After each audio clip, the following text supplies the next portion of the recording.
سلام ملګرو، ژوند په خیر هیله ده تاسو ټول به روغ جوړ او د صحت جامې به پر تن وي. ملګرو، د تیر کلیپ په امتداد چې موږ تاسو د ویناوالۍ د ارزښت په هکله جوړ کړی و، نن راځو د غوره ویناوال د ژوند داستان درورو چې د په لومړیو کې کومې ستونزې کوم ربړونې تېرې کړي دي چې دې مقام او منزلت ته ځان را رسولی دی. ملګرو، دا د یونان د پخواني ویناوال ډیموستین د ژوند داستان دی.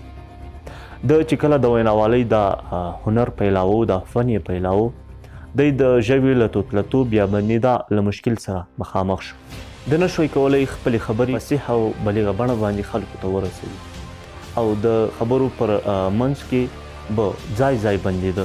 لیکن دا مشکل د دې فن څخه د اوښتو یا د دې فن د پرېښودو لامل او باعث نه شو.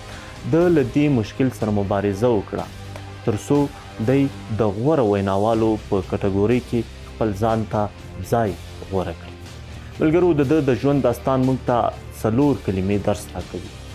لومړی، ده دا هیله درلوده چې زه باید د غوره ویناوالو په ډله کې راشم.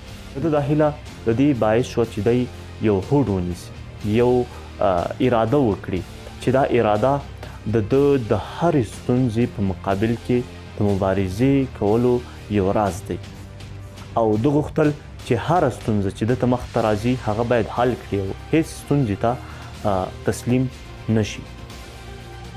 دریم توکی، هغه د یو منظم پلان یا ډیسپلین موجودیت. ده د خپل ځان لپاره داسې یو ډیسپلین یا پلان ونیو چې دی به هره ورځ د سمندر غاړې ته او هلته به یې په زور زور خبرې کولې، په خپلې خولې کې به یې شګې اچولې تر څو دا د توتلتوب یا د ژبې د بندېدا ستونزه یې حل شي. او وروستی کلمه چې د ده د ژوند داستان یې موږ ته د یو درس په صفت راکوي هغه پرېکړه ده. ده راسن پرېکړه وکړه د خپلې هیلې د ترلاسي لپاره چې زه باید هغه څه چې دې مقام ته ما رسوي هغه په ځان ومنم او ویې زغمم تر څو دې مقام یا دې هدف ته ځان ورسوم. ملګرو، خدای تعالی دې وکړي چې دا داستان ستاسو لپاره ګټور ثابت شوی وي.